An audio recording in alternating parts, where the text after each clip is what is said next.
On peut se perdre facilement la fosse au fond de la mine. Comment on fait pour retrouver son chemin? Il dit c'est simple. Quand tu descends de la cage, tu sors de la cage, et dans une entrée d'air, tu as le courant d'air dans ton dos. Et pour revenir, tu l'as en face de soi.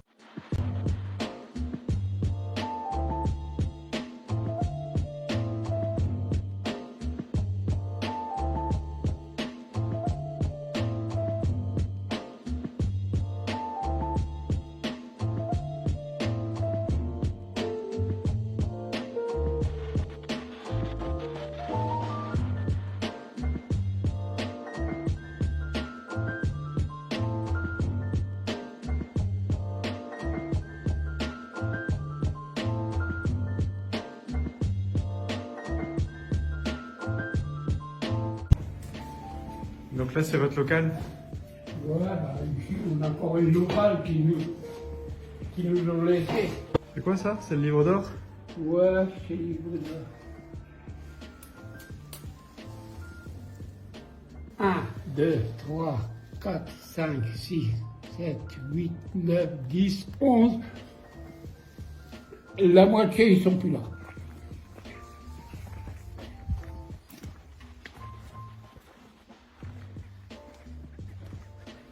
Vous avez une lampe là pour éclairer Ouais. un petit peu là? Voilà. Tiens, je vais passer mon téléphone aussi.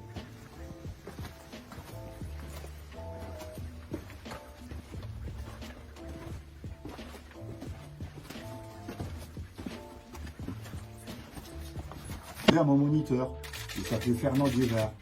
Il dit Fernand, on peut se perdre facilement la fosse au fond de la mine. Comment on fait pour retrouver son chemin? Il dit c'est simple. Quand tu descends de la cage, tu sors de la cage, et dans une entrée d'air, tu as le courant d'air dans ton dos.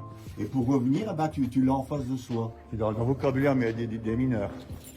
Disons, quand tu regardes un chevalement et puis tu vois jusqu'au fond du trou, disons les recettes, c'est des accrochages. Au niveau du sol, c'est le pichage. Mais ici, ils appellent ça aussi des catacombes. Pourquoi? En référence à l'Antiquité, là où il était l'armée. Alors le mineur, il attendait là, tu vois. Et là, il y avait un préposé à chaque étage. Quand la cage est arrivée, il poussait latéralement la barrière. Et puis les mineurs, ils sortaient de la cage et ils passaient par là. Tu vois, l'étage le plus bas, 670.